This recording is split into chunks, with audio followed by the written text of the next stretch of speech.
Magneto has little time to react to the appearance of the Red Skull, as the two men are quickly swarmed once again by the undead. Fortunately, the Red Skull finds the Winter Soldier's shield and happily takes up any opportunity to sully the memory of his old foe. When Eric refuses to work with the Red Skull, who he views as a monster, the legendary fugitive uses the shield to knock Magneto out cold. Unconscious, Magneto dreams of him and the X-Men facing an incursion. Rogue begs for help as the world around them is destroyed.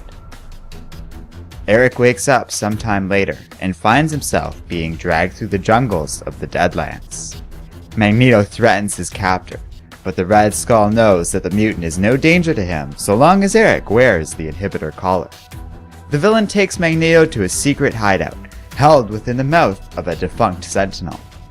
Though Eric refuses to enter, the Red Skull points out that he has no other choice, and the mutant reluctantly goes in. Inside, Magneto mentions that he is surprised that the Red Skull wants to help anyone, and the man replies that the Deadlands have a way of changing people, making them do things they'd never thought they'd do. When the Skull begins to drink from Sentinel coolant, Magneto realizes that his captor/savior is quite mad. Eric is tempted to just kill the Red Skull right now and earn his freedom from Doom. However, he is surprised when the Red Skull openly offers Magneto a blade made entirely from adamantium and goads the mutant into attacking. Magneto obliges only for the Red Skull to easily overpower the weakened mutant, in spite of being impaled in the hand in the process.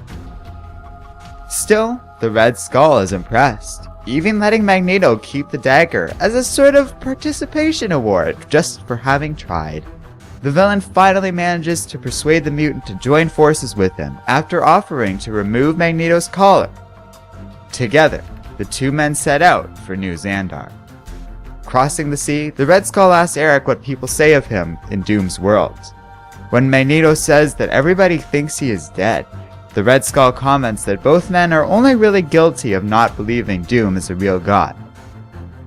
Suddenly, the men are surrounded by the forces of Annihilation. They surrender their weapons and are brought to the Lord of New Xandar.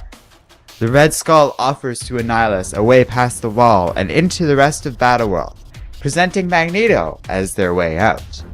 Annihilation is impressed at this ambitious plan, as it will mean taking on Doom himself, but the tyrant knows that he isn't the one who's going to need to be convinced.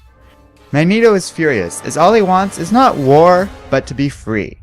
But the Red Skull points out that freedom is impossible if Doom rules over Battleworld as a false god. Magneto doesn't trust the Red Skull, so the villain replies that he has faith in Magneto and frees his companion of the inhibitor collar. Testing out his returned powers, he easily kills one of Annihilation's lackeys.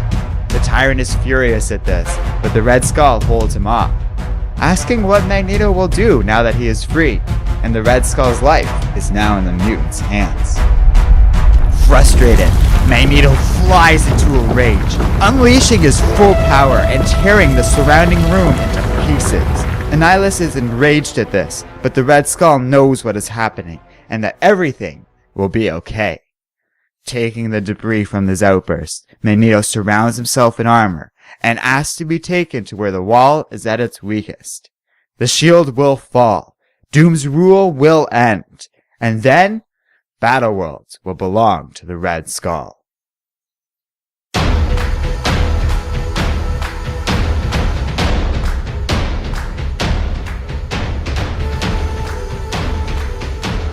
Hello and welcome to Comic Island. My name is Arden, and this is my recap and review of the Red Skull number 2. So last issue we got some pretty crazy surprises.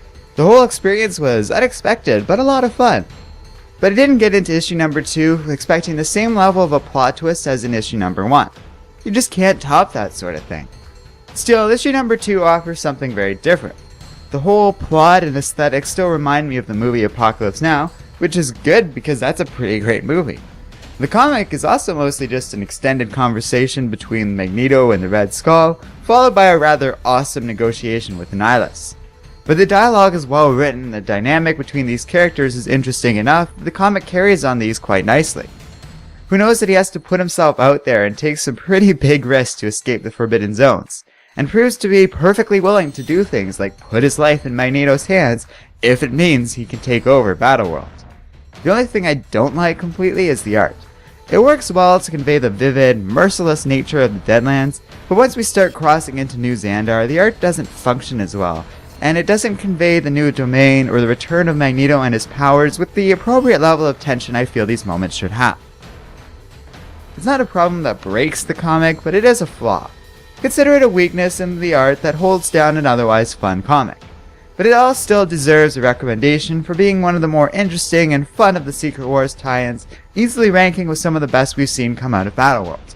I recommend you check this series out for yourself. It's going to be short, as I'm pretty sure we only have one more issue of the Red Skull left.